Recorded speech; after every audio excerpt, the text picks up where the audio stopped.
Buenas tardes, bienvenidos todos los que están conectados, que nos van a acompañar en la tarde de hoy, en esta conferencia, la lección inaugural del posgrado. Tengo el honor de presentar al profesor Rafael Miranda Redondo, nuestro invitado, para dar esta lección inaugural. Quiero saludar a nuestro decano, el profesor Vidal Sáez Sáez, que nos está acompañando también acá en este momento. El profesor Rafael Miranda Redondo cursó estudios de posgrado en Ciencias Sociales bajo la dirección de Cornelius Castoriadis. Es doctor en Fundamentos y Desarrollos Psicoanalíticos, Magíster Scientiarum en Psicología Social de Grupos e Instituciones, licenciado en Sociología del Trabajo y de las Organizaciones. Actualmente es el coordinador general de la Cátedra Interinstitucional de Cornelius Castoriadis, que tiene sus sedes en Chiapas, México, y también tiene a su cargo la Biblioteca Social Virtual Ricardo Mestre, que también tiene su sede en Chiapas, México. Conferencista, responsable de seminarios y foros, también autor, traductor, bibliógrafo, cogestor de aprendizajes y activo en diseño e implementación de dispositivos de análisis. Algunas de sus publicaciones, la entrevista Rafael Miranda Redondo por Jean-Pierre Dutel, México y la cuestión de la autonomía.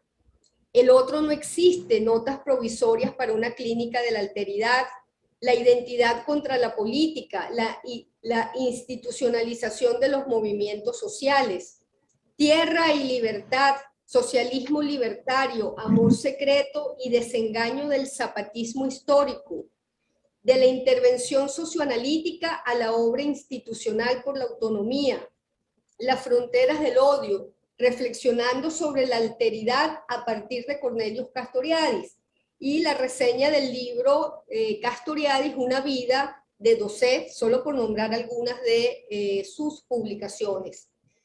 Y próximamente ustedes podrán ver en Saber UCB, que es el repositorio institucional de la Universidad Central de Venezuela, que fue creado para alojar, gestionar y difundir, entre otras cosas, revistas electrónicas, en una alianza del posgrado con la Cátedra Interinstitucional Cornelius Castoriadis, la revista Academius 23, números 1 y 2 del 2021, va a estar dedicada a Castoriadis, específicamente el sujeto, la norma y la política a 100 años del constituyente mexicano.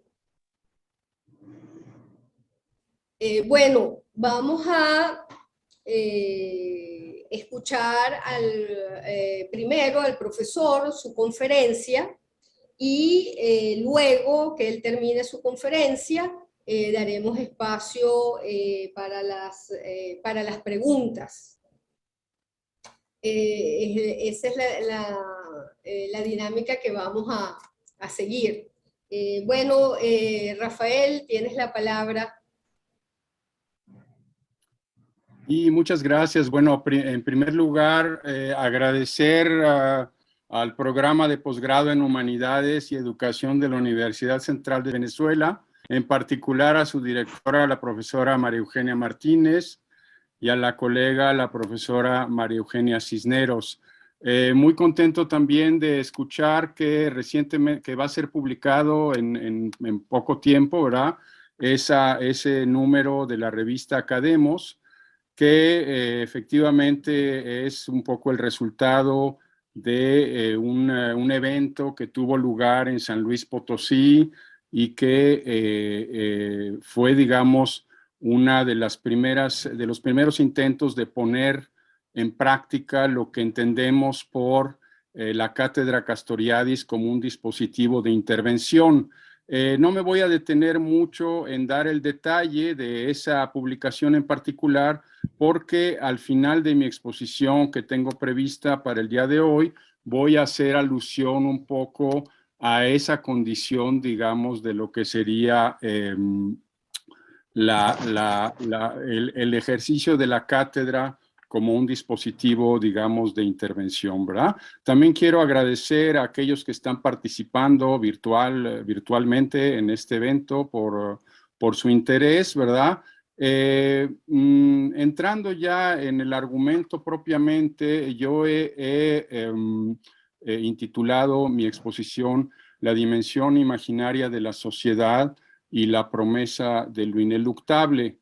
En virtud de que para desarrollar mi argumento, mucho de lo que voy a decir tiene sustento en la obra, digamos, escrita e institucional de Castoriadis, me voy a permitir iniciar con algunos datos biográficos del autor. Como verán, es una biografía, digamos, política, ¿verdad? En donde vamos a reconocer la fuente de inspiración que llevará a Castoriadis a formular su propuesta, digamos, de la dimensión imaginaria de la sociedad, ¿verdad?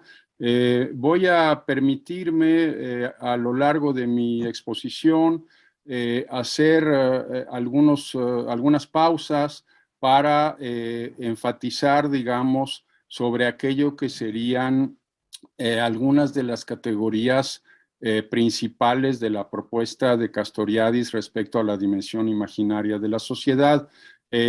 Cualquier cosa eventualmente pues podremos verla al final de mi exposición. Entonces, yo he dividido la propuesta para hoy en tres partes. En primer lugar, como decía, me voy a referir al encuentro con la imaginación, voy a dar algunos datos, digamos, biográficos y las circunstancias en las que en la trayectoria personal y política de Castoriadis se encuentra el desafío, digamos, de abordar la imaginación como fuente de creación, ¿verdad? En un segundo momento voy a abordar ya propiamente la cuestión de la dimensión imaginaria de la sociedad. Trataré de responder algunas preguntas como son cómo funciona ese imaginario, de dónde proviene, cómo se manifiesta en lo social, qué implicaciones tiene para la tradición filosófica heredada, por qué lo ineluctable y qué formas toma lo ineluctable como promesa, digamos, ¿verdad? En un tercer momento, voy a un tercer punto que he intitulado La imaginación, el poder y la educación para la autonomía. Me voy a referir, digamos, a las consecuencias que tiene la centralidad otorgada a dicho imaginario, en particular para la filosofía política, qué supone asumir la dimensión imaginaria de la sociedad al enfrentar lo ineluctable como promesa, qué consecuencias tiene la centralidad de dicha dimensión, en particular en la cuestión de la educación como profesión imposible. Bueno, pues voy a pasar ya al primer punto. Espero no ser demasiado, no ir demasiado rápido. Si fuera el caso, pues me lo van diciendo, ¿verdad? De tal modo que podamos ir dialogando en el curso, digamos, de la exposición y también al final, por supuesto, ¿verdad? Bueno, como quizás algunos de ustedes saben, bueno, Castoriadis nació en Estambul en 1922. A temprana edad migra con su familia a Atenas, lugar de origen de sus padres, ¿verdad? Los biógrafos narran que tiene una estrecha relación con su madre, quien le enseña a tocar el piano, y con su cuidadora políglota, quien lo introduce a la filosofía, ¿no? Desde relativa temprana edad se interesa por la economía, se compromete políticamente, migra a Francia, crea con Claude Lefort, ¿verdad? Aquí un primer nombre, ¿verdad? El grupo y la revista Socialismo ou Barbarie, que quiere decir socialismo o barbarie. Es un grupo frecuentado por Guy Debord, ¿verdad? Líder, digamos, de la Internacional Situacionista en el Mayo francés, y Edgar Morin, ¿verdad? Crítico, digamos, del pensamiento complejo, ¿verdad? Y del que también fue miembro del propio grupo Socialismo Barbarie, que es Jean-François Lyotard, ¿verdad? Que, bueno, como ustedes saben, es un teórico, digamos, de lo que sería el pensamiento posmoderno. Muy importante aquí, la revista tiene un subtítulo, o sea, el título es Socialismo Barbarie, pero el subtítulo de la revista es Órgano de Crítica y de Orientación Revolucionaria. ¿Qué es lo que ocurre dentro del grupo y la revista? Bueno, en primer lugar, hay una crítica, digamos, al marxismo y a Marx y la formulación de una propuesta que vamos a analizar a lo largo de toda la exposición, que es en el sentido de la división entre quien dirige y quien ejecuta, ¿verdad? Dentro del propio grupo, también Castoriadis y los miembros, ¿verdad?, del grupo van a constatar un poco la casi extinción del movimiento revolucionario, se va, digamos, a analizar lo que sería la emergencia del fenómeno burocrático y una cuestión también muy importante es que de ahí se va a reivindicar, como veremos a lo largo de toda la exposición, la cuestión, digamos, del poder de la imaginación, ¿verdad? Castoriadis publica en la revista bajo el seudónimo de Pierre Cardin o Pierre Chaulieu, entre otros, ¿verdad? Porque como griego en Francia no tenía permiso de meterse en cuestiones políticas, ¿verdad? Desde muy temprano tiempo en Francia rompe con el trotskismo, en particular a raíz de la clasificación por parte de lo que ocurría en la Unión Soviética de aquel entonces, y que los trotskistas lo, digamos, clasificaban como un estado obrero degenerado, ¿verdad? Castoriadis va a ser crítico, digamos, de esa toma de posición del trotskismo, ¿verdad? Bueno, se va a distinguir como uno de los primeros críticos desde la izquierda radical del socialismo real en su condición de capitalismo burocrático, ¿verdad? Esta parte también es importante, el concepto de capitalismo burocrático va a tener una gran centralidad en la trayectoria de Castoriadis, ¿verdad? En la antesala del movimiento del 68 en Francia, Castoriadis se va a sumergir en el psicoanálisis, ¿verdad? Y va a participar en lo que sería la autodisolución del grupo y la revista Socialismo Barbarie en 1967. A raíz del rompimiento con Lacan, ¿verdad? De cuyo grupo es parte en un momento dado Castoriadis, en particular debido a lo que se conoce un poco como la crisis del pase, ¿verdad? Que tiene que ver con la transmisión, digamos, de la formación, y en compañía de Eugène Enriquez, ¿verdad? Otro personaje muy ligado, digamos, a la vida de Castoriadis, hace un análisis crítico de la institución psicoanalítica desde posturas antiburocráticas y antiacadémicas, ¿verdad?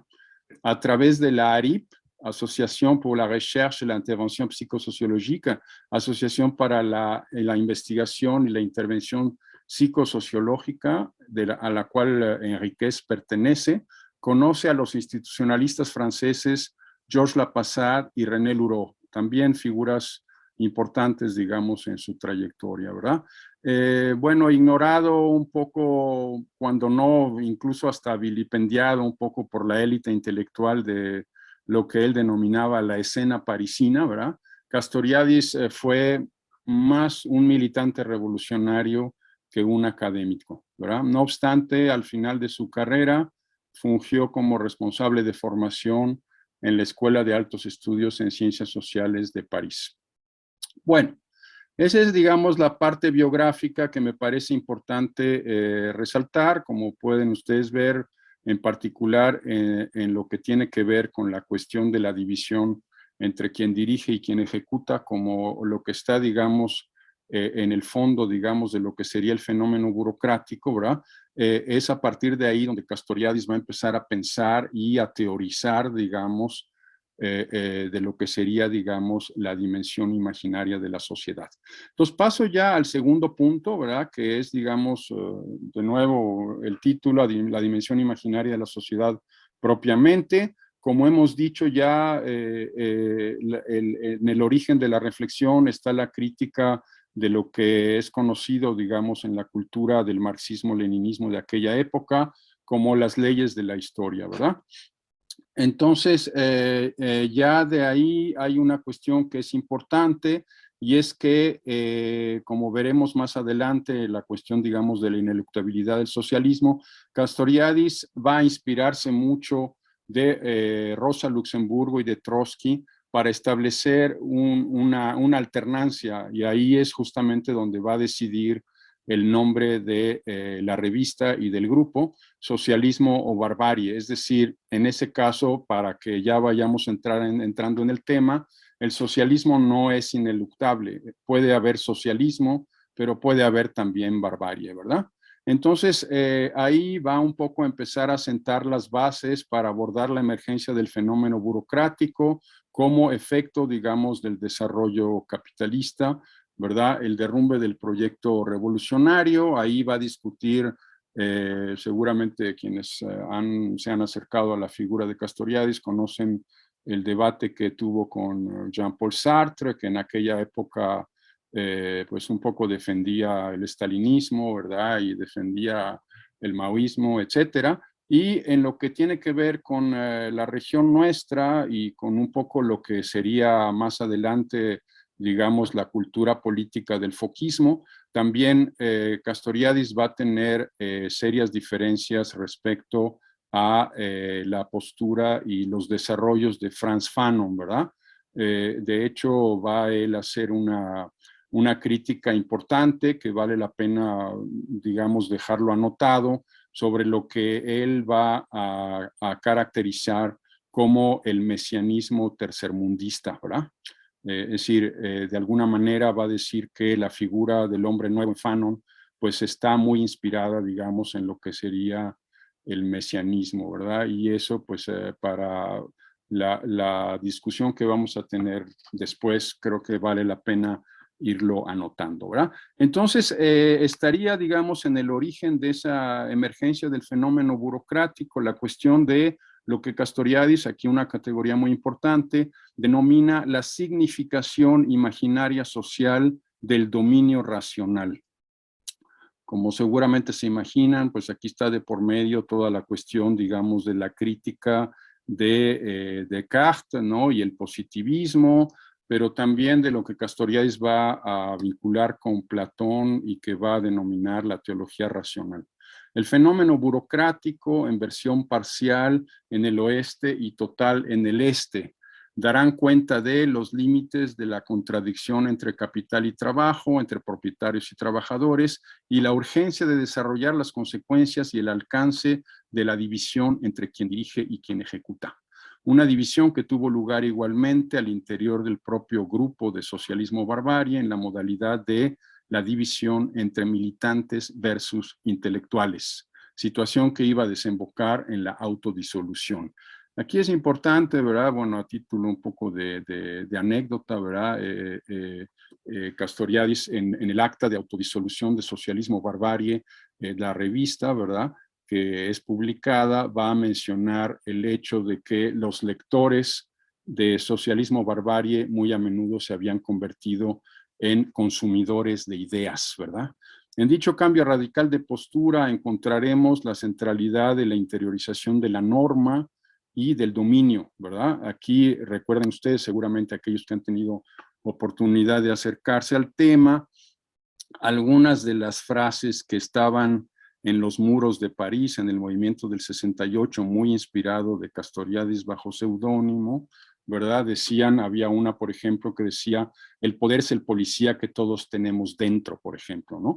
Entonces, ya eso va dando un poco la dimensión, digamos, de cómo Castoriadis está pensando en aquella época el problema del poder, el problema de la transformación social, ¿verdad? Entonces, la división entre quien dirige y quien ejecuta tiene lugar justamente a partir de la aceptación de la promesa de lo ineluctable, ¿verdad? Que retomaremos más adelante. Veamos entonces, para profundizar, el aporte del saber psicoanalítico. Me voy a ir apurando un poco para adelantar con estos contenidos, ¿verdad? En la división entre quien dirige y quien ejecuta encontramos no la coacción física y sí el sentido como soporte del imaginario social. Imaginario social que comporta dos dimensiones, la dimensión del conjunto y la identidad, ¿verdad? Por un lado, la dimensión ensídica y aquella de lo propiamente imaginario. del orden del sentido radicalmente distinto a la función. Aquí muy importante también, Castoriadis decía así muy irónicamente, ¿verdad? Decía, tenemos que entender por qué las vacas no tienen religión, ¿verdad?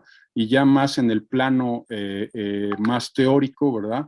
Hay una cuestión que es aquí muy importante y que es el debate que Castoriadis va a tener con Francisco Varela en torno a la noción de autopoiesis, ¿verdad? Muy importante aquí. Sentido entonces que tiene lugar como proceso en la fabricación del individuo, el antropos, que a cada sociedad pertenece, gracias a la significación imaginaria social, dos puntos, entre comillas, eres hombre, eres mujer, eres mexicano, mexicana, eres bueno y así sucesivamente, ¿verdad? El sentido constituido por la representación, el afecto y la intención inconsciente. Una fabricación que conlleva la socialización de la psique, aquí muy importante el diálogo que Castoriadis va a tener con quien fuera en ese entonces su pareja sentimental, que es Pierre Aulanier, ¿verdad? Y por la vía de la sublimación y la imposición de las significaciones imaginarias sociales de a cada sociedad de que se trate. Una imposición que el imaginario radical, aquí otro concepto fundamental, tengámoslo muy en cuenta, el imaginario radical va a someter a la reelaboración gracias a los procesos de sentido propios de la forma mundana de dicho imaginario. Aquí, de nuevo, el debate con Lacan, la cuestión, digamos, del deseo como revés de la falta y la cuestión de la forma mundana de dicho imaginario, que es el instituyente. Otra noción muy importante, el instituyente. Imposición y elaboración que conlleva la facultad del imaginario radical de resignificar las formas socialmente disponibles, por lo tanto, y de crear sentido nuevo. Creación de sentido nuevo que tiene lugar ni por necesidad, ni por contingencia, y que se va a traducir en la autoinstitución de la sociedad por la vía de su autoalteración. Aquí otras dos nociones muy importantes, la cuestión de la autoinstitución de la sociedad por la vía de su autoalteración. Alteración que no solamente es respecto al otro, sino es también respecto al hecho de ser otra cosa, digamos, ¿verdad? Ahí en donde la institución es un cuerpo de valores, la familia, la iglesia, la ciencia, la educación, etcétera, un magma de significaciones imaginarias sociales, la condición por excelencia de la institución es la clausura. Aquí otra noción que es sumamente importante, ¿verdad? Es decir, Castoriadis nos va a decir, hay por un lado el instituyente, que es la forma mundana del imaginario radical, ¿verdad? Que va a poner en tela de juicio las formas socialmente disponibles, y hay por otro lado la institución, y esa institución es por excelencia, está por excelencia caracterizada por la clausura. Una institución que para establecerse socialmente tiene que estar perpetuamente sometida a elaboración por el proceso de ejercicio del instituyente y el momento de lo instituido, un instituyente que tiene lugar en todas las sociedades, en las sociedades de repetición religiosas, por ejemplo, aquí ver, por ejemplo, el debate de Castoriadis con Lévi-Strauss y con Clastres, ¿verdad? Tiene lugar de manera implícita y de manera explícita en la sociedad autónoma en proyecto. Aquí quien pudiera tener interés por esta parte, está el texto que se llama Democracia y Relativismo, que es el debate que Castoriadis va a tener con el movimiento antiutilitarista de las ciencias sociales en Francia. Proceso de ejercicio del instituyente respecto a las formas socialmente disponibles, la significación imaginaria social que a cada sociedad corresponde y que tiene lugar en el espacio de la historia.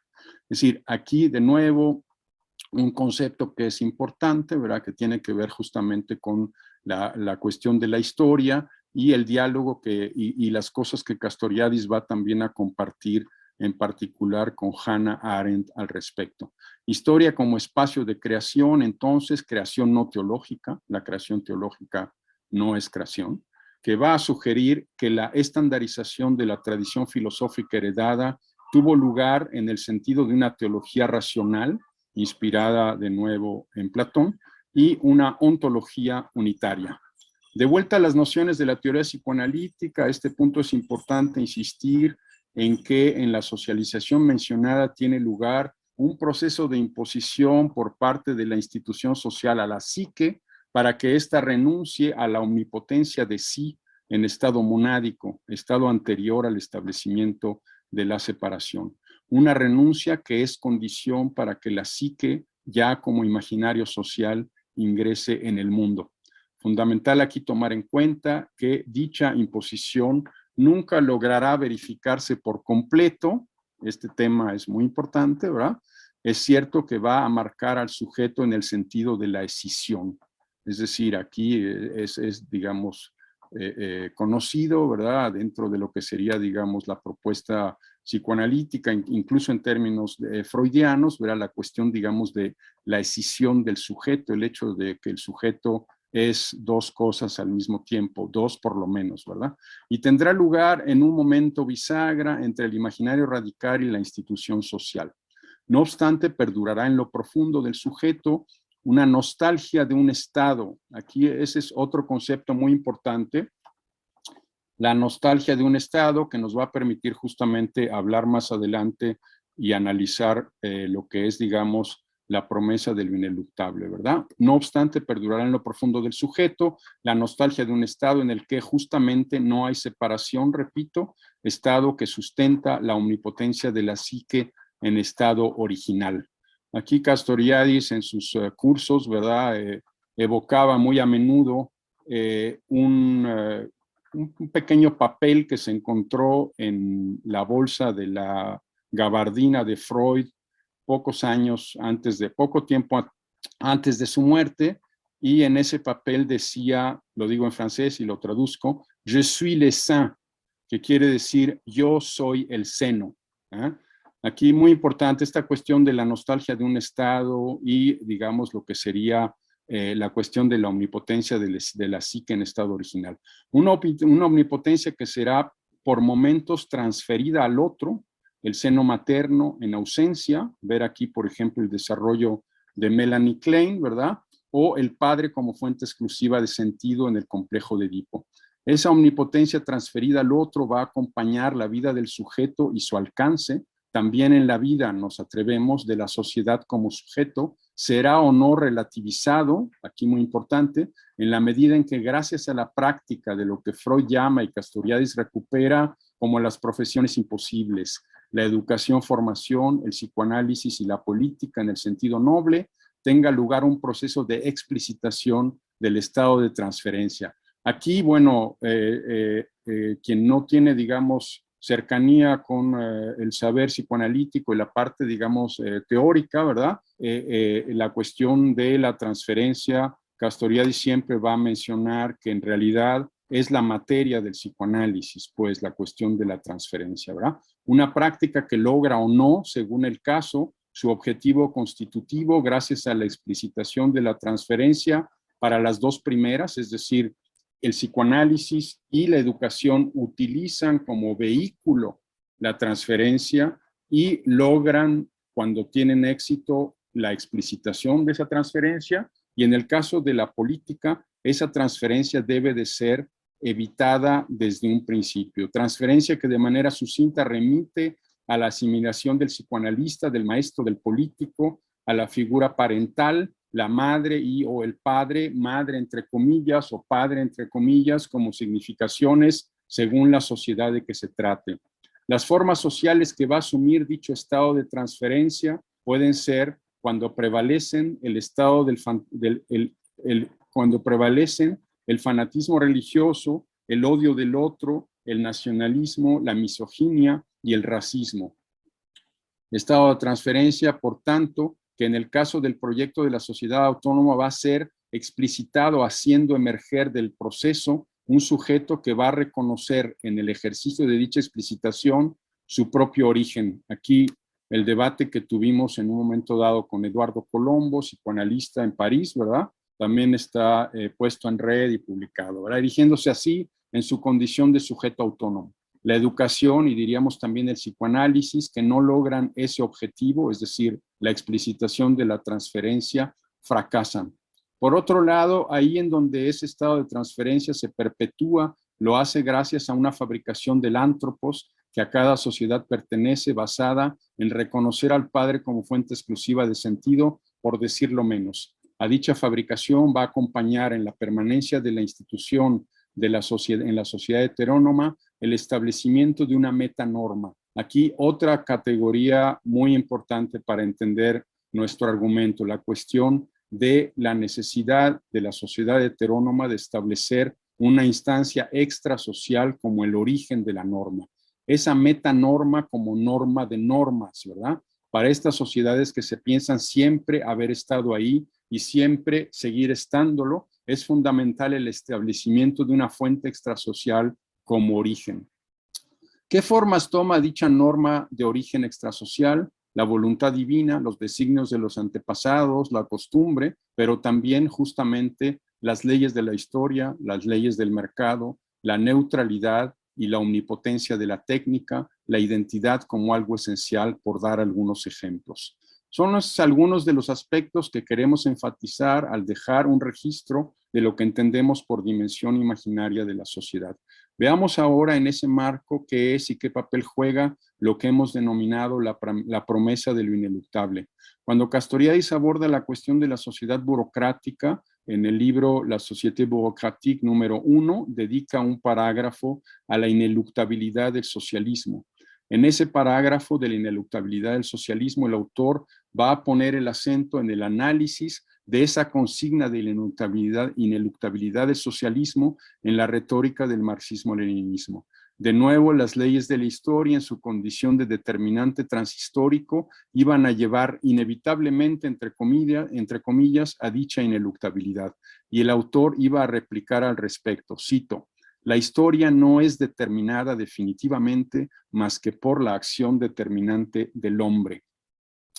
Vayamos un momento a la cuestión del concepto mismo. Lo eluctable, un adjetivo, sería aquello que puede ser combatido y eventualmente superado. Lo ineluctable es aquello que de cualquier forma va a tener lugar, una cosa contra la cual no se puede luchar, que es insuperable e inevitable. La promesa, bueno, Nietzsche se ha ocupado un poco de la cuestión de la promesa, ¿verdad? Y la había nominado como memoria de la voluntad, ¿verdad? Hannah Arendt también en The Human Condition también se ocupó del asunto refiriéndose a las potencialidades de la acción como islas de certeza en un terreno de imprevisibilidad. La promesa de lo ineluctable entonces sería la memoria de la voluntad, para usar el término nietzscheano, respecto a aquello de cualquier manera aquello que de cualquier manera va a tener lugar.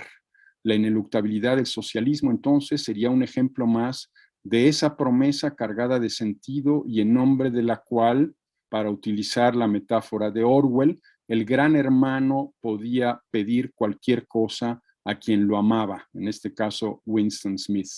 El resto de las metanormas ineluctables, por lo tanto, iban a ilustrar al infinito esa capacidad del gran hermano en boca de líderes carismáticos, populistas de derecha y de izquierda, secretarios de partidos, iglesia, especialistas en política y expertos de la totalidad, por no hablar de los dirigentes tradicionales de las sociedades heterónomas.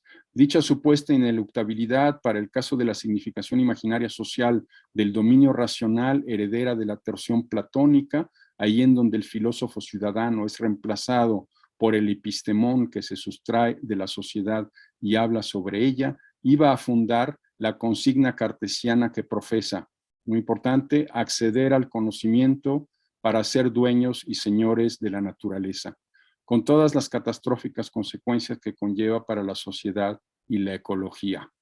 Consigna cartesiana compartida por el supuesto, aquí de nuevo importante también, por la ineluctabilidad contenida en la forma que profesa el desarrollo ilimitado de las fuerzas productivas nos llevaría inevitablemente al socialismo. Pilar fundamental para el sustento de dicha ineluctabilidad y debatiendo con la tradición filosófica heredada está la determinidad y su negación intrínseca de la creación. Recuerden ustedes, todo lo que es real es racional, nos decía Hegel.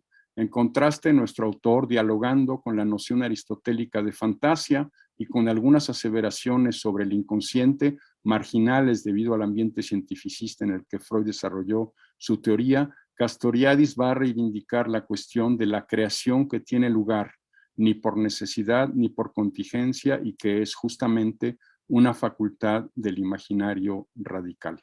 Creación como facultad que convive en la psique con la repetición, compulsión de repetición, diría Freud, y que para el caso de la promesa de lo ineluctable es del orden de la repetición institucional.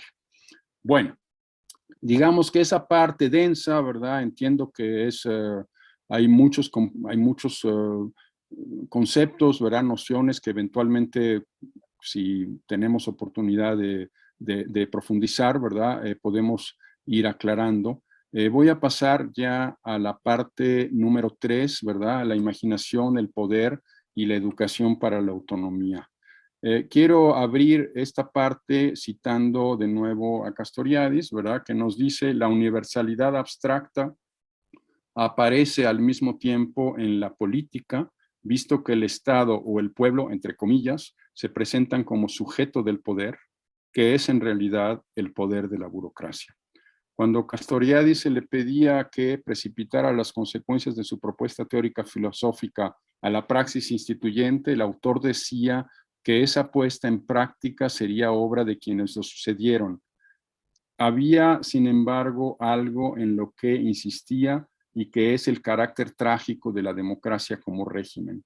La historia ha dado un sinnúmero de ejemplos en los que se ejerce la autonomía para volver a la heteronomía. Es cierto que las creaciones de la Atenas democrática, la filosofía y la política son una apertura ante la clausura de la institución, un germen inspirado de la significación imaginaria social de la autonomía, la reflexividad en todo caso, que piensa, pero que también se piensa como sustento de una subjetividad que delibera, sigue en curso, hoy más que nunca, amenazada por la insignificancia, que es la forma contemporánea de la barbarie.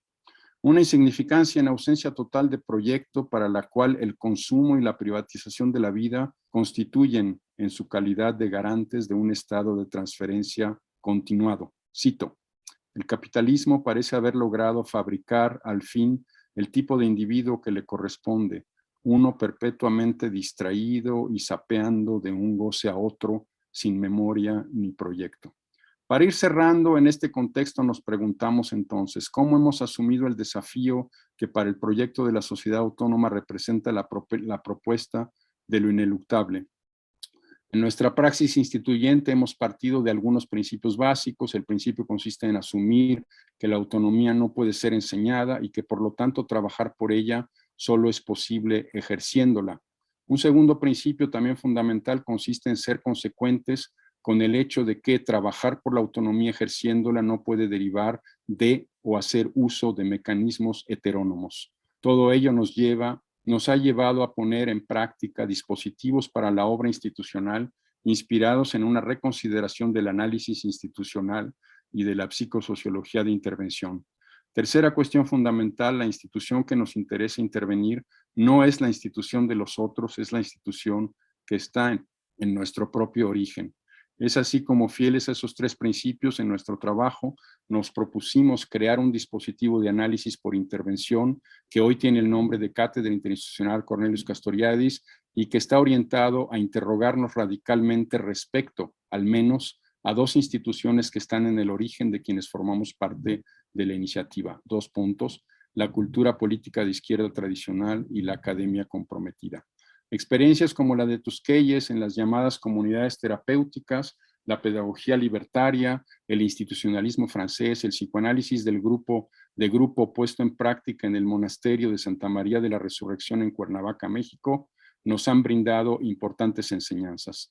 Es pues en ese sentido que hemos asumido el psicoanálisis, la educación, formación y la política desde el infrapoder como profesiones imposibles que buscan la autonomía de los sujetos a partir de una autonomía que todavía no existe. Por esa vía hemos contribuido, creemos al menos, a favorecer la relación distinta con la institución propia y con su portavoz en el ello del inconsciente, relación que caracteriza al sujeto autónomo. Es en definitiva esta relación distinta a la que Castoriadis va a llegar al plantearse la cuestión de la transferencia radical de la transformación radical de la sociedad que tiene lugar no en los ríos de sangre ni en la toma del Palacio de Invierno, y sí en la resignificación radical de lo dado. Resignificación que tiene lugar en el espacio del infrapoder, del ágora como espacio privado público, antes de manifestarse en la eclesia, el espacio de lo propiamente político. Tiene lugar en boca de un colectivo anónimo. Entonces, la promesa de lo ineluctable en la cultura política de izquierda, entre comillas, tradicional, y en la academia comprometida que a últimas fechas ha encontrado su asidero en la esencialización de lo identitario. Aquí la propuesta de Albert Camus, muy importante, la hemos sometido en su condición de transferencia institucional a la explicitación continuada. Estaban en el horizonte otras ineluctabilidades construidas en el encuentro en nuestra región entre el marxismo y la teología de la liberación, el relativismo de la antropología culturalista, el llamado pensamiento posmoderno que vincula toda política con el totalitarismo, el gran otro en el lacanismo o las formaciones discursivas en el postestructuralismo. También en el supuesto vínculo entre ser y sentido per se, entonces en la ineluctabilidad y en consecuencia en la influencia de Heidegger en el pensamiento posmoderno de colonial-neocolonial, en la neoteología y en la diabolización del occidente. Algunos aspectos de la creación cultural por parte de colectivos feministas y a favor de la autonomía reproductiva, algunos críticos en los márgenes de la institución académica, formadores inspirados del valor de la autonomía, activistas disidentes de la cultura militante tradicional, colectivos activos en la contracultura y apóstatas nos han acompañado en el trayecto. A título de cierre, a reserva de regresar sobre las líneas que quedan abiertas, en lo dicho no me queda más que reiterar la enorme relevancia del pensamiento de Castoriadis respecto a la dimensión imaginaria de la sociedad. La promesa de lo ineluctable en ese contexto equivaldría, según lo expuesto, al eterno ocultamiento de la alteridad y con él a la negación de la creación, la autocreación, la autoinstitución de la sociedad gracias a la praxis instituyente. Lo ineluctable en ese sentido es lo que va a sellar la clausura de la institución. Traducido al campo del proyecto de la sociedad autónoma, dicha negación, trágicamente, puede encontrar en la perpetuación de la transferencia en política, gracias a la promesa de lo ineluctable, el origen de la burocratización, de los populismos de izquierda y de derecha y del aumento de la insignificancia como barbarie contemporánea. Muchas gracias por su atención. Muchas gracias, Rafael, por esta conferencia tan completa del pensamiento de Castoriadis. Como vimos un poco, pues el profesor dividió su conferencia en tres partes. La primera parte que tituló El encuentro con la imaginación, donde desarrolló algo de la vida de Castoriadis, los datos biográficos. Luego una segunda parte que tituló La dimensión imaginaria de la sociedad, y pues allí desarrolló pues parte de la visión política de Castoriadis, pero también toda la parte que también de alguna manera es importante en Castoriadis, que es lo que tiene que ver con el psicoanálisis y cómo la política se vincula con estas ideas psicoanalíticas. Y bueno, finalmente el cierre, la última parte, que es la imaginación, el poder y la autonomía, un poco pues cómo se ve, se vislumbra en estos dos campos, digamos, la contraposición entre lo ineluctable y lo eluctable, tomando en cuenta esta idea del carácter trágico de la democracia y digamos, este llamado que nos corresponde, que es intervenir la institución que está en nuestro propio origen.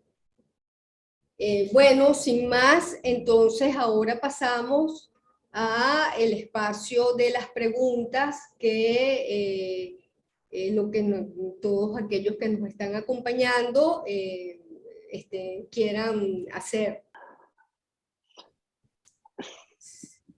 Sí, adelante, Ramón, te escuchamos. Bueno, la verdad que el final de la brillante disertación que hemos oído nos deja así como un poco inquietos, ¿no? O sea, realmente, ¿qué se puede hacer frente a ese final que de alguna manera nos coloca en la situación de preguntarnos, bueno, ¿qué podemos hacer? O sea, ¿qué hacer frente a esa realidad que se nos está dibujando? ¿Qué podemos, o sea, cómo actuar a nivel individual y colectivo frente a una realidad tan apabullante y de alguna manera tan compleja como la que vivimos en los momentos actuales con toda digamos, situación ideológica a nivel mundial del problema de los populismos de izquierda y de derecha, es decir,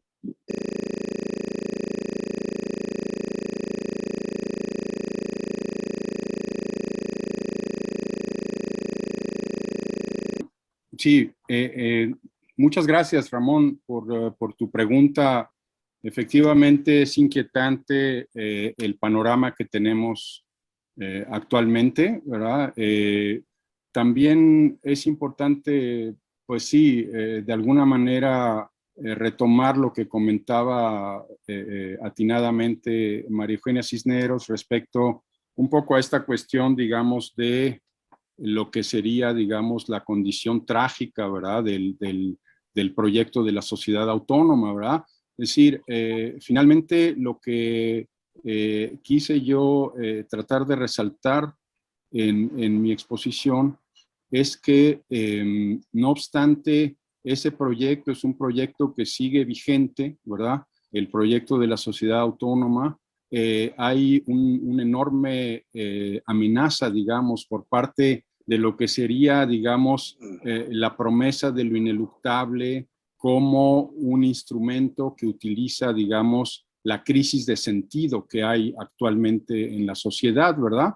Entonces, sí, o sea, efectivamente, en ese sentido, coincidimos en que hay una situación de base que es muy inquietante. Respecto a cómo Castoriadis iba digamos, a enfrentar esta cuestión, bueno, quizás me conviene, independientemente de que es una larga discusión, ¿verdad? Y tendríamos que entrar en un montón de detalles, me gustaría a lo mejor hablarte del análisis que hemos hecho algunos que nos hemos interesado en el tema de lo que sería la autodisolución, ¿verdad? La autodisolución del grupo y la revista Socialismo Barbarie. En realidad, cuando Castoriadis y el grupo, ¿verdad?, se dan cuenta de que aquello contra lo cual estaban luchando, que era la división entre quien dirige y quien ejecuta, se había reproducido al interior,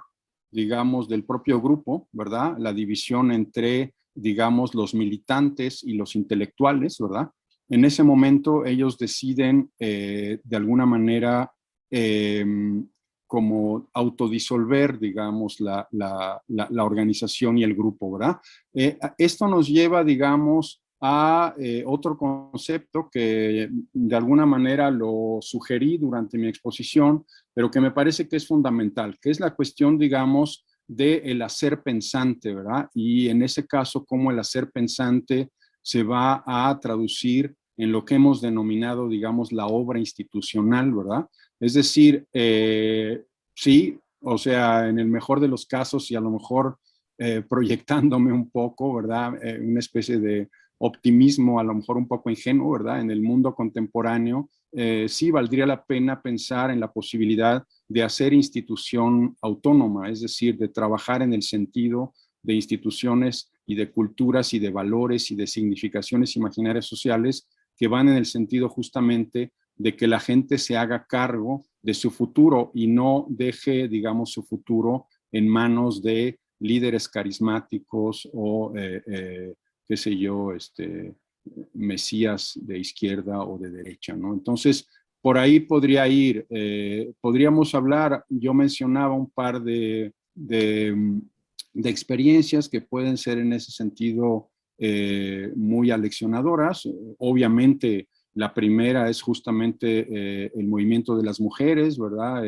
El movimiento feminista, como de alguna manera la puesta en entredicho de una serie de cosas que eran más o menos aceptadas por todo el mundo, ¿verdad? Ha hecho que el mundo se transforme, ¿verdad? En el buen sentido, creo yo, ¿verdad? Y eso también nos da un ejemplo de cómo la revolución, como la entendía Castoriadis, no tiene lugar allá arriba, es decir, en la toma del Palacio de Invierno, sino más bien en lo cotidiano, ¿verdad? De interrogarse radicalmente sobre los valores que están en nuestro origen, ¿verdad? Entonces, pues sí, en ese sentido, la creación de dispositivos, el trabajo, digamos, de la educación como profesión imposible, la política en sentido noble, que no es lo que hacen los políticos, ¿verdad? Sino es, digamos, la manera como la sociedad asume la contradicción, ¿verdad? Y trabaja con ella, me parece que son elementos fundamentales, ¿verdad?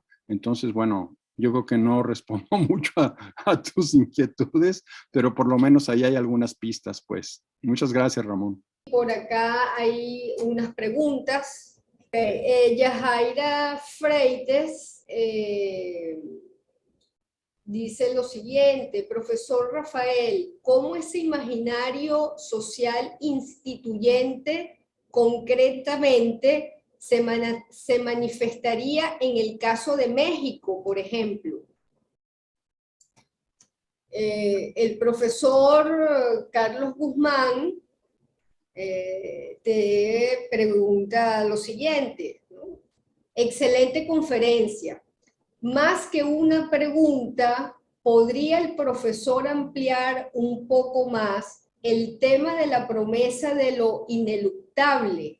¿Podría aportar algunas claves para los momentos actuales? Sobre todo el papel de la intelectualidad y su responsabilidad actual. Patrick Craig te pregunta, ¿habrá que mirar hacia las instancias extrasociales? Y esta otra, Luis Enrique, ¿lo que está en peligro es la democracia en sí misma o la institución de la representatividad y los mecanismos electorales? Uh-huh.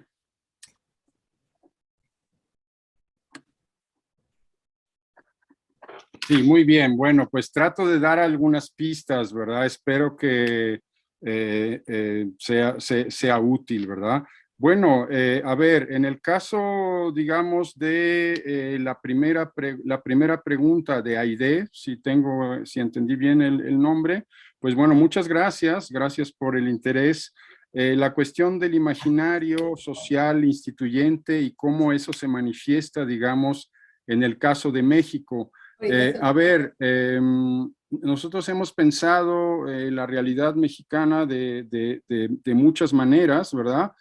Habría, digamos, una cuestión que me parece que es fundamental y que podría dar algunas pistas al respecto, ¿verdad?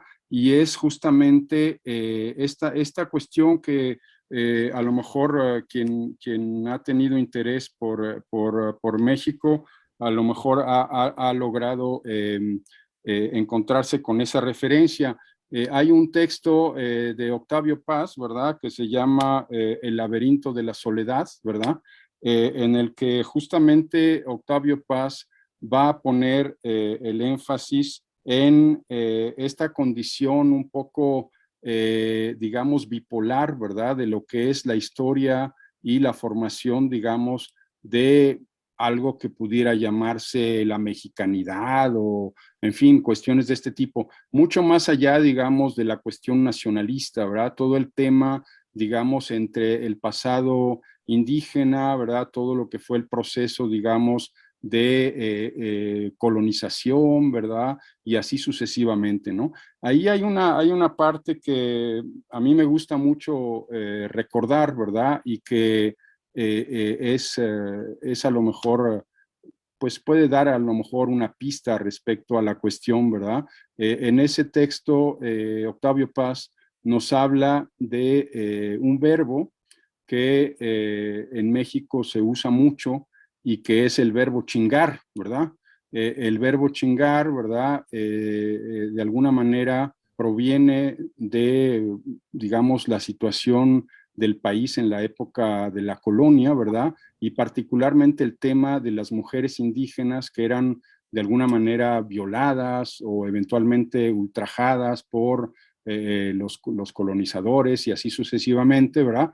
Y entonces básicamente el verbo chingar tiene que ver con el hecho de violar, ¿verdad? ¿Qué es lo que ocurre, por ejemplo, en la realidad urbana, por ejemplo, en México?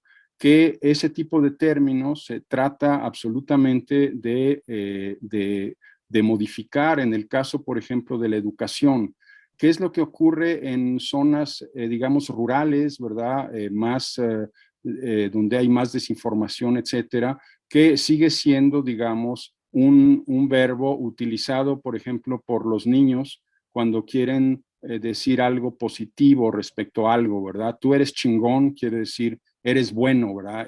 Lo estás haciendo bien, ¿verdad? Entonces, a ver, independientemente de que puede ser un ejemplo muy, ¿verdad? Muy aislado, ¿verdad? Digamos que es en ese campo donde podemos nosotros tener un importante papel que jugar, es decir, poner en duda, digamos, lo que está detrás de eso y hacerlo explícito, es decir, por qué en un momento dado ese verbo, ¿verdad?, es absolutamente generalizado en mucho de la cultura popular de México, ¿verdad?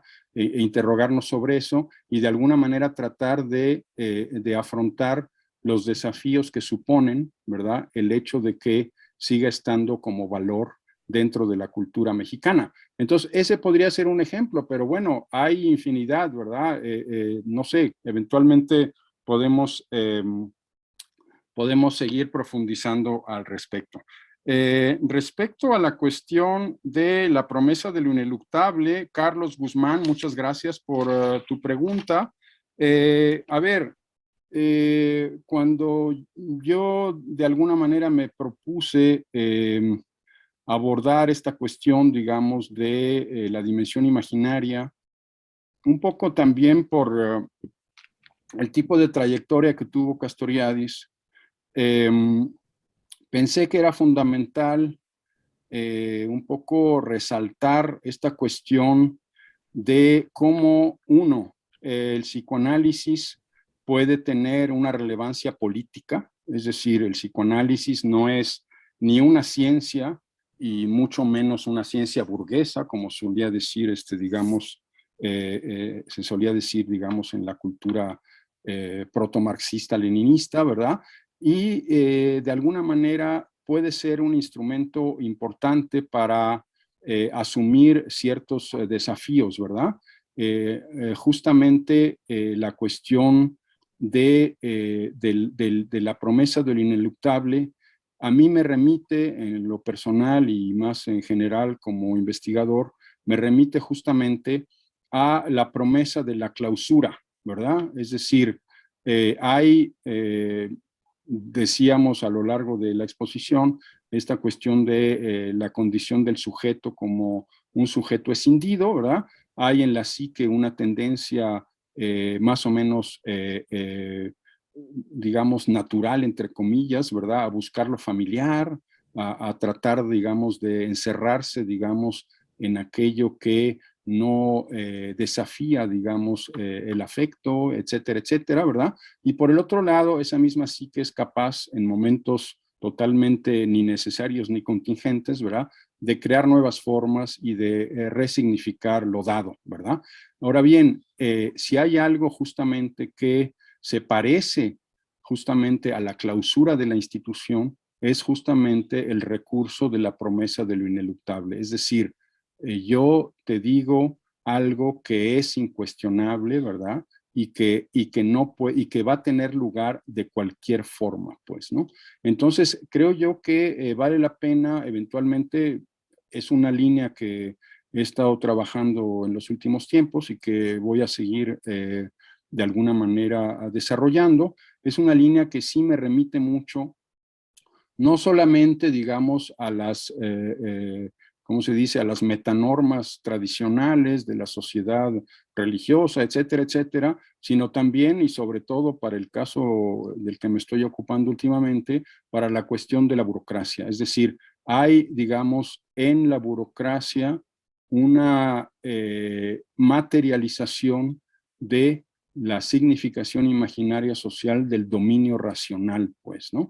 Y en ese sentido, pues, ineluctable, ¿verdad? Y entonces, ¿cómo de alguna manera eso va a traer lo que hoy conocemos y que de alguna manera estuve yo un poco evocando a lo largo de mi exposición, que es la cuestión de la insignificancia, es decir, una ausencia de proyecto, ¿verdad? Justamente en nombre de una verdad que es ineluctable, que es la cuestión, digamos, de la significación imaginaria social del dominio racional. Bueno, ahí hay algunos elementos, ¿verdad?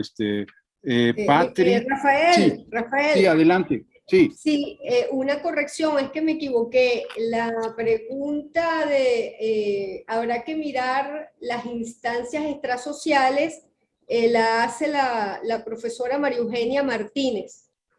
Ajá. Yo, yo me equivoqué, la profesora María Eugenia Martínez quien te hace esa pregunta.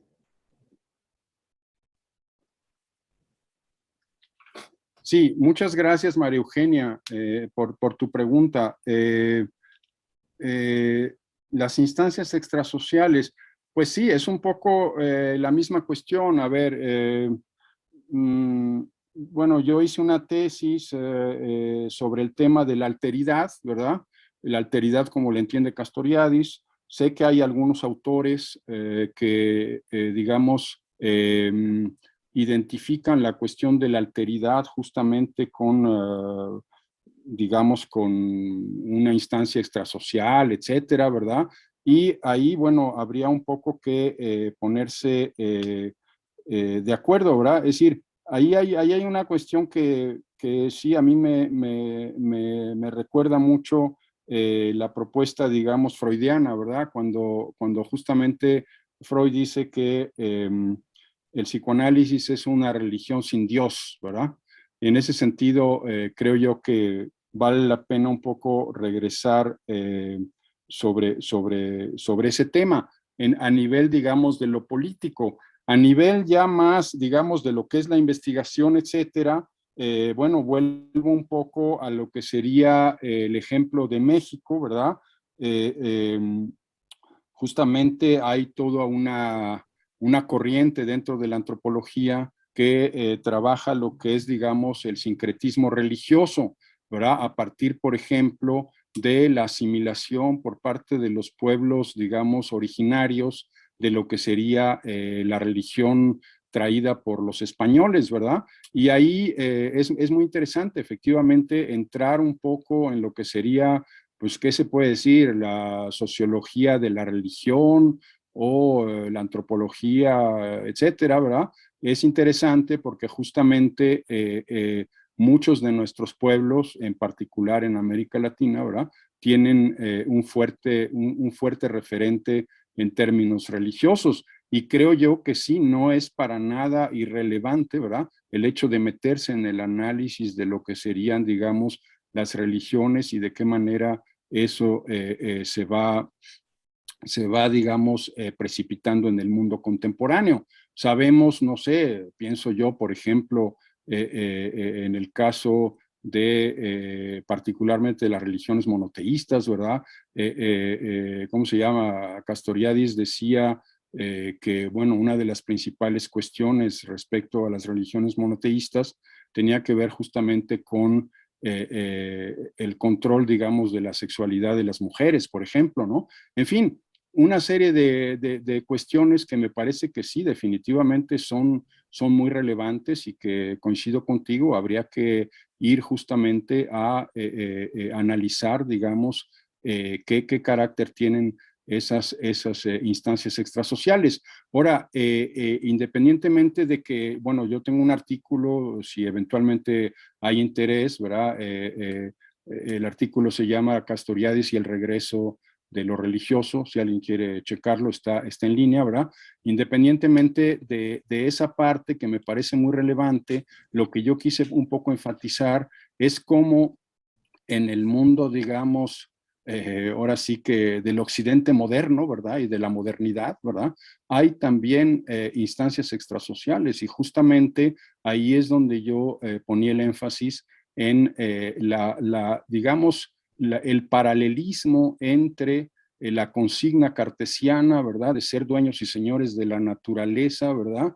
Y lo que sería, digamos, la cuestión, digamos, del desarrollo ilimitado de las fuerzas productivas, ¿verdad? Como motor de la historia, ¿verdad? En el marxismo. De alguna manera, en ambos casos estaríamos ante instancias extrasociales, y obviamente el efecto que eso puede tener, digamos, para una modernidad chatarra, por decirlo de alguna manera, es importante, pues, ¿no? Entonces, en ese sentido, coincido contigo en que hay que regresar al análisis de ese tipo de formulaciones como instancias, digamos, extrasociales que derivan en significaciones imaginarias sociales que en momentos incluso críticos, ¿verdad?, se presentan como justamente promesas de lo ineluctable, pues, ¿no? Entonces sería ese mi comentario. Gracias, María Eugenia.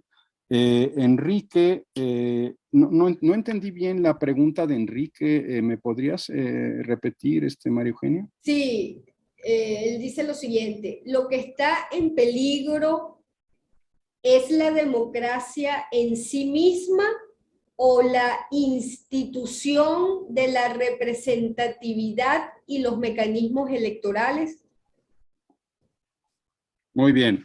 Sí, muy bien. Entiendo muy bien el fondo de tu pregunta, Enrique. Muchas gracias por evocarlo. Efectivamente, a ver, Castoriadis, cuando habla, digamos, de lo que son, digamos, las democracias representativas, más bien se refiere a regímenes de oligarquías liberales, ¿verdad? Es decir, digamos que, a ver, podemos muy bien en el campo, digamos, de lo estrictamente, ahora sí, de lo estrictamente práctico, ¿verdad? Podemos establecer una diferencia, por ejemplo, entre una república como la República de Corea del Norte, ¿verdad? Y una monarquía como la monarquía sueca, por ejemplo, ¿verdad? Pero eso también no nos debe de llevar a perder de vista que la cuestión de la representatividad no necesariamente es algo vinculado a la democracia como proyecto. Es decir, para Castoriadis, la figura del representante es una figura ajena al proyecto de la sociedad democrática.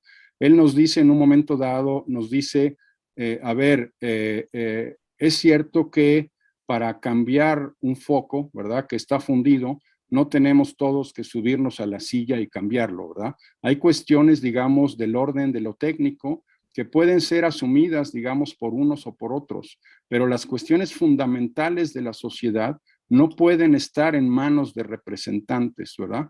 Entonces, esa parte es muy importante. En ese sentido, estoy de acuerdo. Es decir, cuando yo durante mi exposición hablo de el riesgo, digamos, que tiene la insignificancia respecto al proyecto de la sociedad autónoma, no me estoy refiriendo a la democracia representativa, me estoy refiriendo a el régimen en el cual la autonomía es un valor no solamente practicado, sino querido por los ciudadanos democráticos, ¿verdad? Y eso es una cosa que creo que sí es bastante distinta de lo que sería la democracia representativa, en donde, digamos, haciendo uso, digamos, de una caricatura, cada 6 años, ¿verdad?, los ciudadanos van a votar para elegir aquel que va a decidir por ellos en los próximos 6 años, ¿verdad?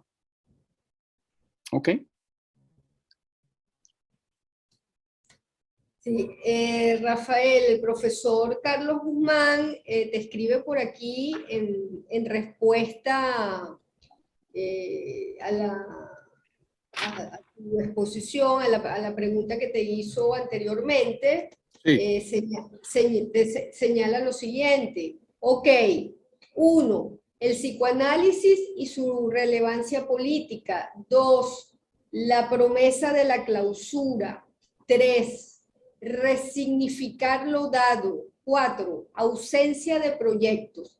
Excelente y brillante exposición. No, pues muchas gracias, Carlos. La verdad, encantado de poder inspirar un poco la reflexión, ¿verdad? Ok, por aquí Freddy pregunta lo siguiente. Superar luchando. No siempre la lucha produce la superación. A veces conlleva al retroceso. De ahí a lo relacionado con ineluctable que me genera reflexión. Y acá la profesora Morela, saludamos a la profesora Morela, que es directora del Instituto de Comunicación Social, te pregunta lo siguiente. Según Castoriadis, entonces, ¿podría afirmarse que nuestros países, México y Venezuela, están en manos representantes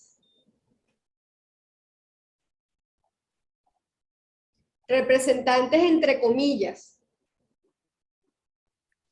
Sí, vale, pues muy bien. Bueno, Freddy, sí, efectivamente, la cuestión del ineluctable es algo que sí, de alguna manera nos pone ante una serie de desafíos, ¿verdad? Y yo sí creo, yo lo menciono, digamos, en mi exposición, lo trágico que supone que hay, digamos, procesos históricos en los cuales se decide autónomamente, ¿verdad?, regresar a culturas, digamos, que son del orden de lo heterónomo, ¿verdad? Tuve en un momento dado una alumna doctorante, ¿verdad?, que estuvo trabajando con una comunidad musulmana, ¿verdad?, de aquí, de Chiapas, ¿verdad? Y prácticamente, bueno, a ella le pidieron que se convirtiera para poder hacer su tesis y tal, y en un momento dado, en una de las entrevistas que tenía, preguntó a una de las jóvenes indígenas que se habían convertido a la religión musulmana, ¿verdad? Y entonces le dijo, ¿y por qué tú te convertiste a esta religión? ¿Qué fue lo que ocurrió? Y entonces la mujer que estaba entrevistando le dijo, es que yo estaba cansada de tener que tomar decisiones, entonces preferí que alguien tomara decisiones por mí, ¿verdad?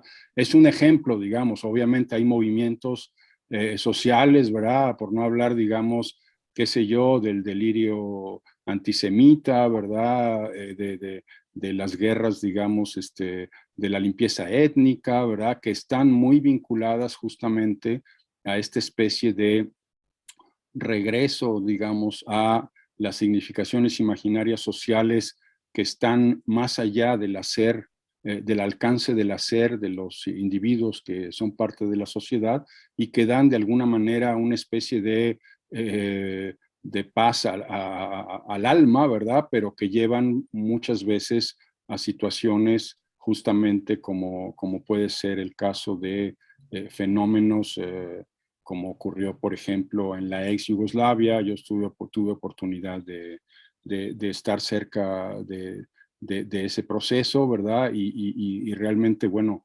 cuestiones como pueden ser la violación como arma de guerra, ¿verdad? Una serie de cuestiones que justamente hacen, y aquí hay un artículo mío también, si alguien tiene interés en checarlo, ¿verdad? Se llama Las fronteras del odio, ¿verdad? En ese artículo hablo justamente de cómo digamos, un poco la molestia respecto al otro se puede convertir en deseo de su exterminación gracias a significaciones imaginarias sociales que le dan sentido a esa propuesta, ¿verdad? Entonces, sí, efectivamente ahí hay mucho material y en lo particular la cuestión, digamos, de lo ineluctable a mí me ha estado inspirando bastante en los últimos tiempos y voy a seguir desarrollándolo, ¿verdad? En mis escritos y en mi trabajo en el dispositivo de la cátedra. Muchas gracias, Freddy. La profesora Morela, ¿está bien dicho el nombre, Morela? Sí, sí, Morela Alvarado. Mucho gusto, profesora.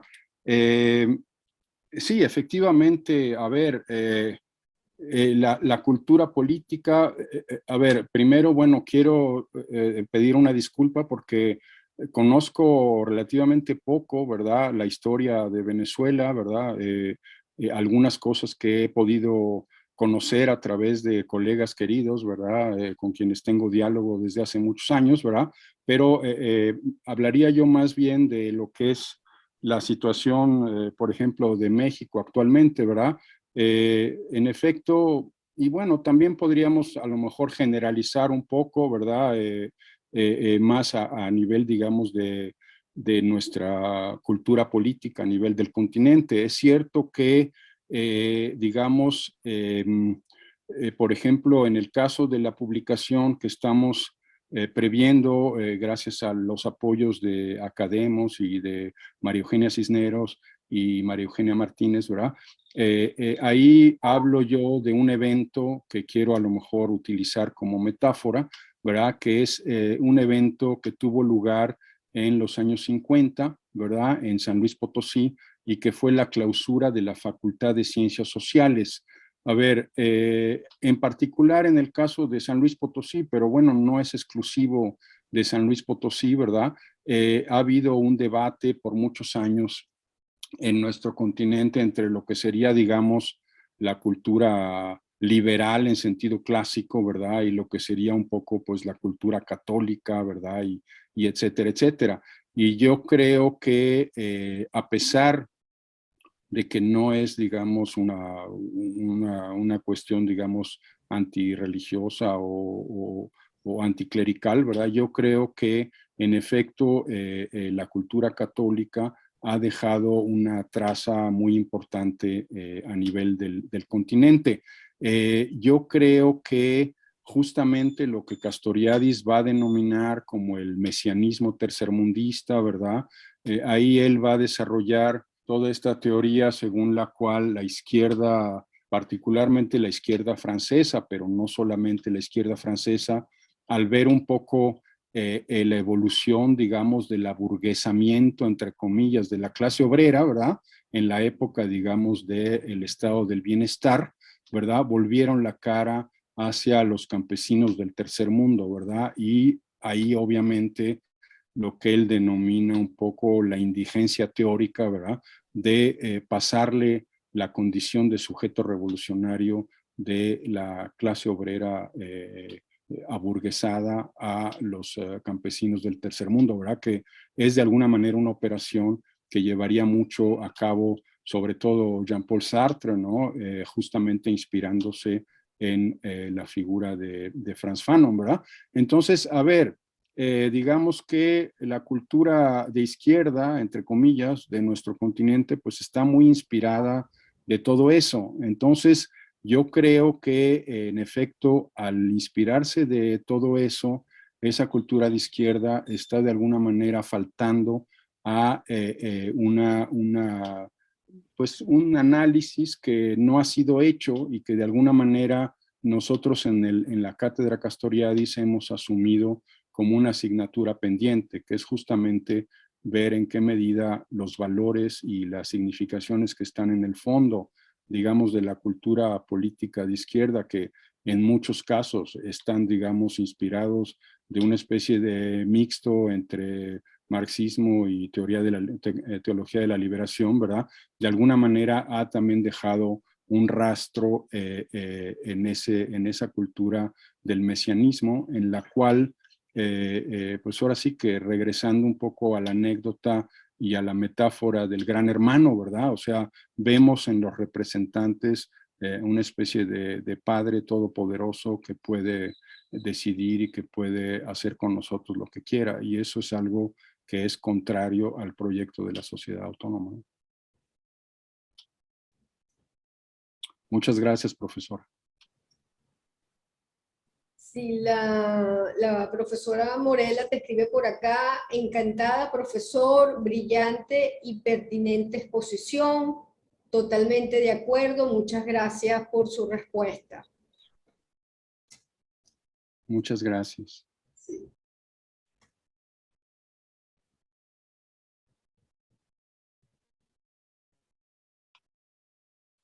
El decano, el profesor Vidal Sáez, te escribe extraordinaria presentación.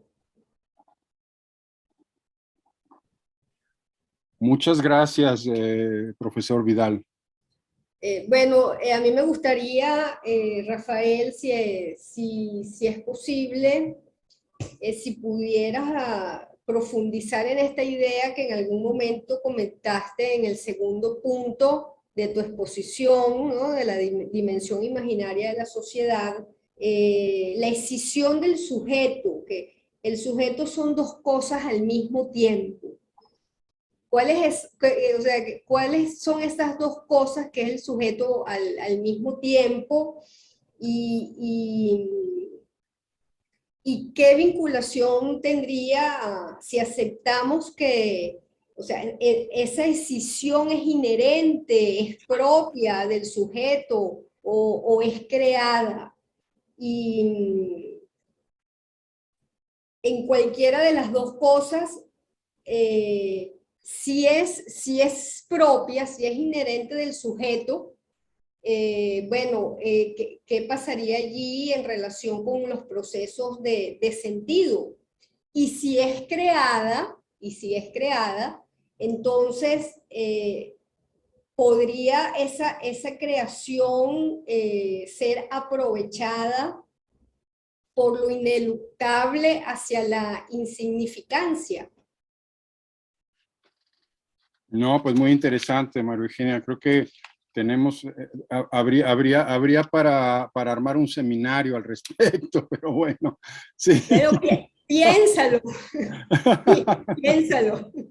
No, bueno, ahí hay una parte, si quieres, bastante psicoanalítica, pues, ¿no? No quise yo entrar mucho en el detalle porque es bastante denso y a menudo suena un poquito, pues, un poquito, ahora sí que un metalenguaje, ¿verdad? Pero bueno, digamos que la cuestión de la decisión del sujeto va a estar justamente fundada para Castoriadis en esta condición, digamos, de la psique, ¿verdad? En la cual a un estado, digamos, original monádico, que es incluso anterior a la cuestión, digamos, del narcisismo en Freud, ¿verdad?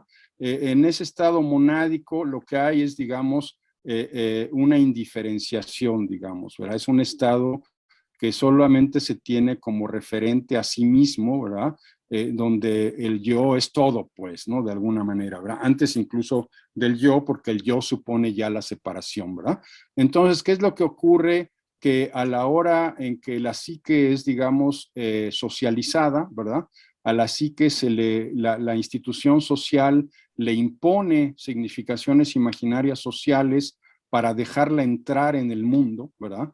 Porque la psique no puede entrar en el mundo siendo, digamos, omnipotente, digamos, ¿verdad? Que es un poco la condición del estado monádico. Entonces, ¿qué es lo que ocurre? Que en ese momento bisagra, ¿verdad? Que yo lo llamo así, un momento bisagra, lo que hay es una especie de concesión en el sentido de que la psique va a renunciar a su omnipotencia, ¿verdad? Asumiendo aquello que la institución le va a imponer, ¿verdad?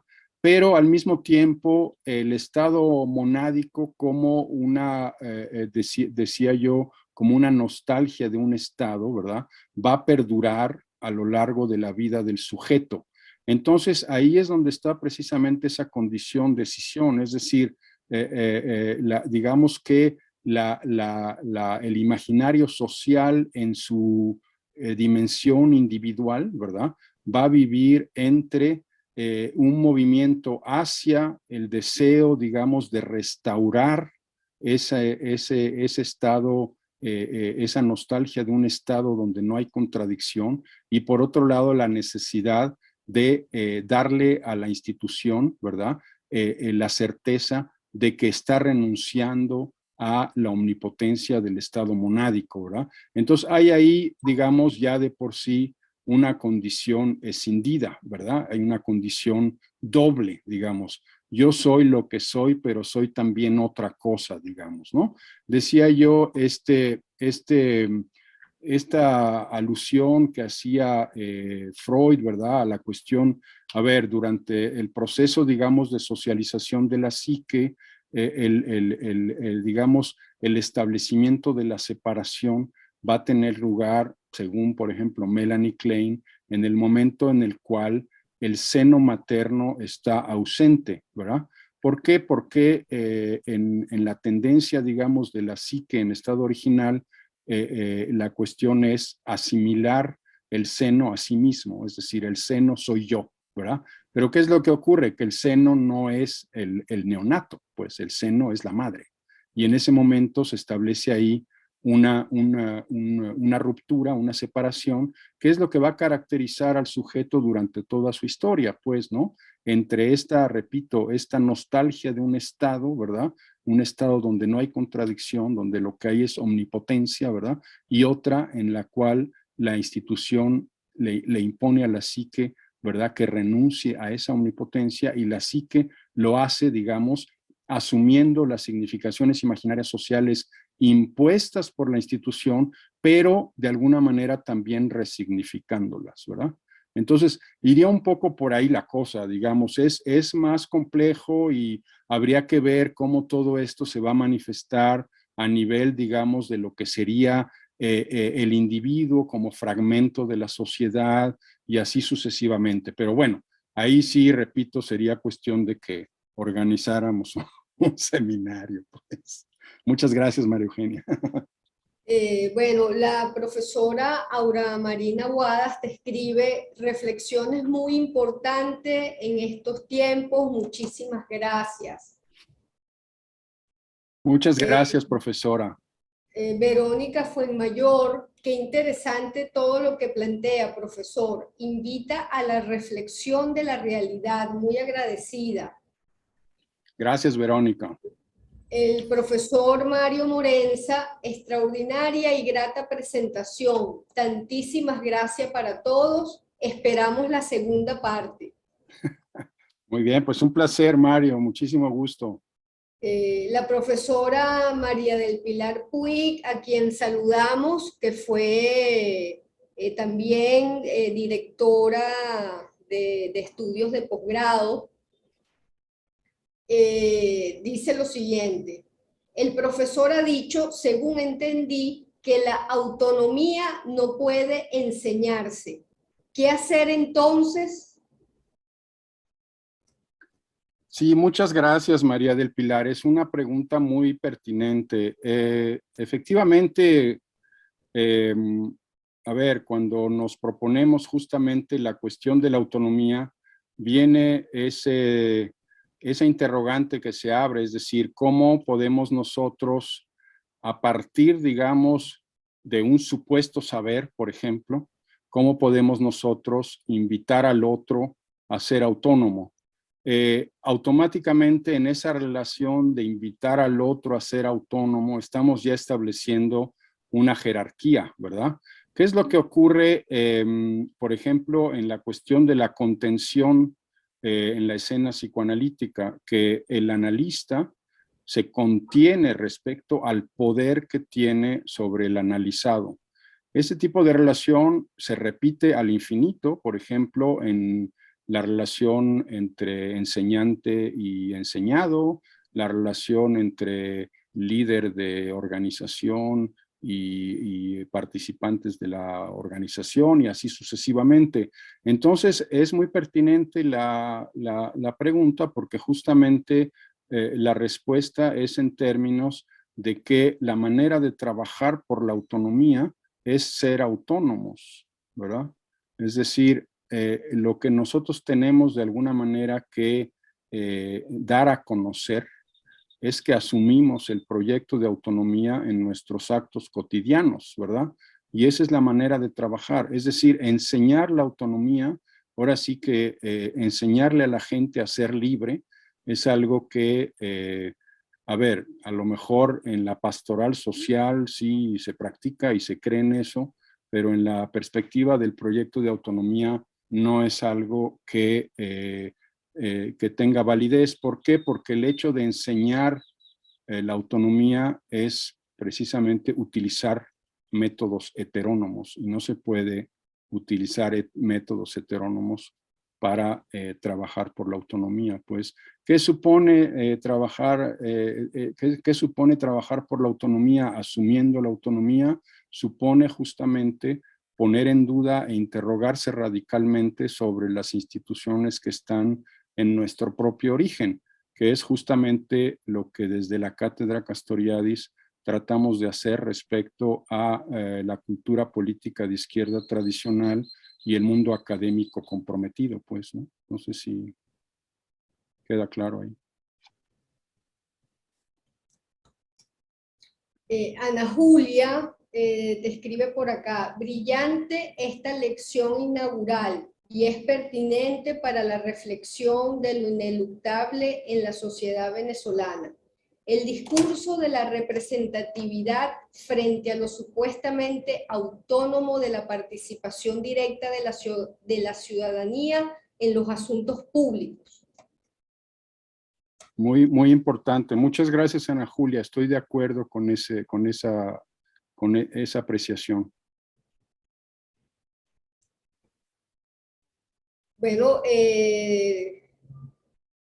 por acá la profesora Alexandra Franco, agradecidos por este maravilloso encuentro, me hago eco de las palabras del profesor Morenza, esperando la segunda parte. Gracias.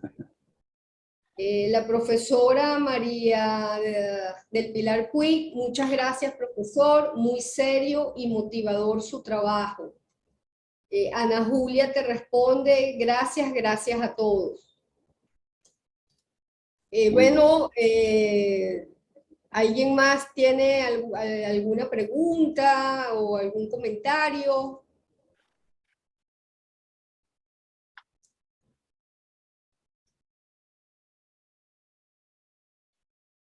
Bueno, yo quisiera... Ah, sí, aquí apareció alguien, Rafael. Irving Peña. Es ineluctable la brecha entre los que dirigen y los que ejecutan.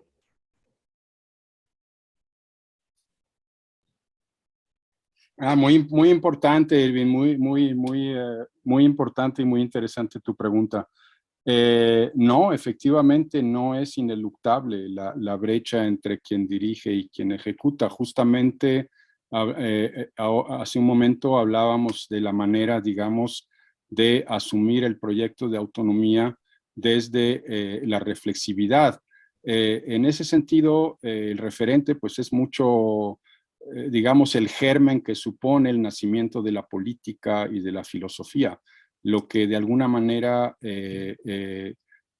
a lo que de alguna manera nos conduciría la manera como Castoriadis entiende la política y la filosofía como los mecanismos para pensar, pero para pensarse, ¿verdad? Y para transformarse, ¿verdad?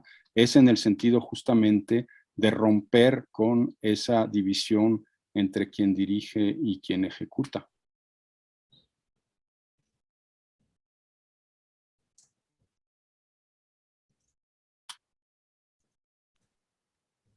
Bueno, Irving te da las gracias. Luis Enrique dice por aquí: profesor, ¿qué dice el papel que tiene en su cartelera sobre el papel de la familia?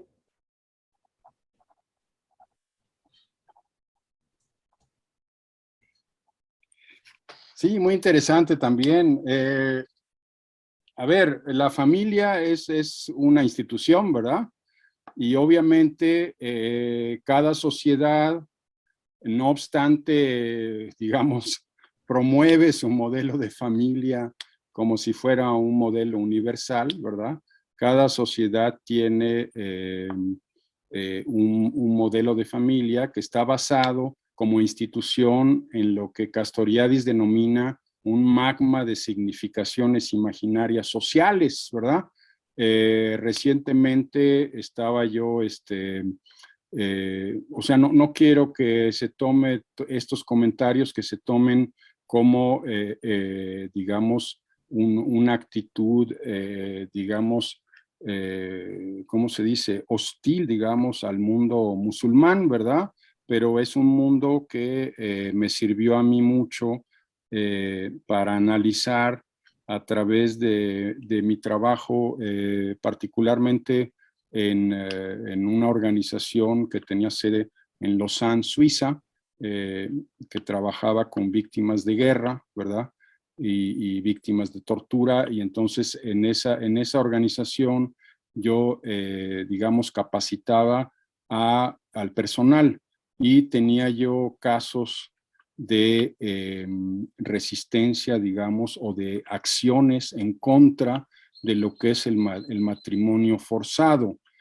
Muchas mujeres que llegan migrantes a Suiza, ¿verdad? Cuando tienen hijos y hijas particularmente, a las hijas las casan por interés, ¿verdad? Con personas que vienen de Pakistán o vienen de Afganistán, etcétera, sin que prácticamente se conozcan, ¿verdad? Y siendo muchas veces las mujeres menores, ¿verdad?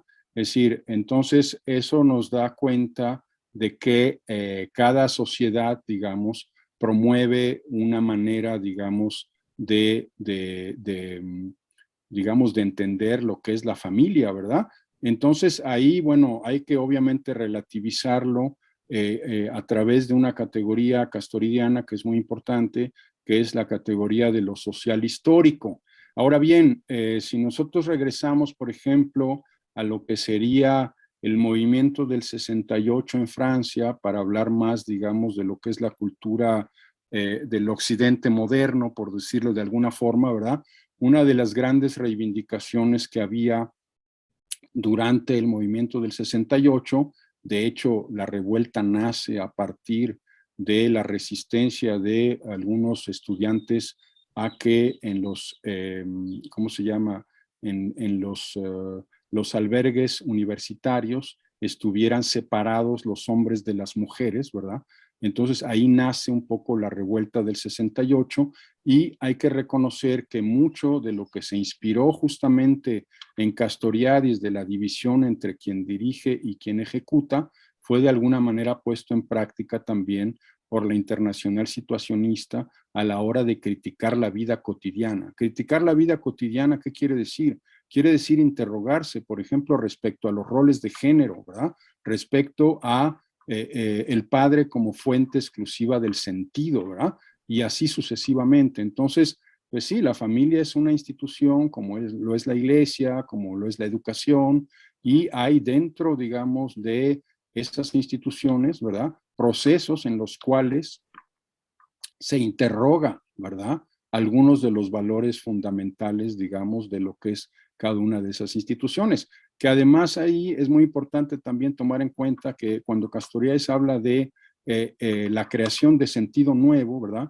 Dice no necesariamente el sentido nuevo es positivo, es decir, hay también creaciones de sentido que son totalmente negativas. Él pone obviamente el ejemplo de lo que son las cámaras de gas, ¿verdad? Durante la época del Holocausto, ¿verdad? Es decir, una invención, ¿verdad? Que fue realmente dramática, ¿verdad? Y que nos da ejemplo de que las creaciones no son per se ni buenas ni malas, pues, ¿no? Pero bueno, es todo un tema. Muchas gracias, Luis. Mónica Landaeta te escribe por acá, gracias. Enseñar la autonomía es ineluctable sin interponer nuestra visión de libertad. Sí, ese es un debate muy interesante. Estoy de acuerdo con la postura. De hecho, bueno, hacía yo referencia durante mi exposición a este debate que tiene Castoriadis con el movimiento se llama movimiento antiutilitarista en las ciencias sociales. Ahí Castoriadis va a decir una cosa muy importante. La autonomía no es un valor universal, pues, ¿verdad? Es decir, algunas experiencias históricas, algunas sociedades, ¿verdad?, la han asimilado y se han, digamos, apropiado de ella como un valor positivo, ¿verdad? No solamente las sociedades occidentales, también hay movimientos importantes como, qué sé yo, por ejemplo, la primavera árabe o la toma de la plaza Tiananmen, ¿verdad?, que de alguna manera hacen referencia al valor de la autonomía como un valor positivo, lo que no quiere decir efectivamente que el valor de la autonomía sea un valor universal, pues. Entonces no sé si por ahí iba la pregunta.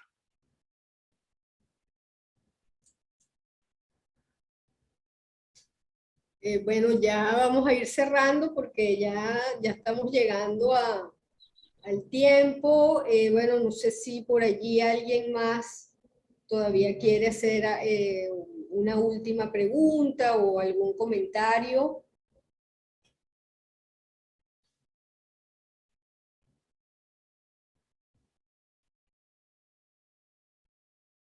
Bueno, Rafael, para este tiempito que nos queda, si me gustaría un poco si pudieras explicar cuando señalaste que la educación, el psicoanálisis y la política son profesiones imposibles. ¿Por qué eso es así? Sí, justamente cuando hacíamos alusión al hecho de que la autonomía no puede ser enseñada, y volviendo un poco a la cuestión de la no universalidad, digamos, de la autonomía como valor, cuando, de hecho, Castoriadis va a tomar esa denominación como profesión imposibles de Freud.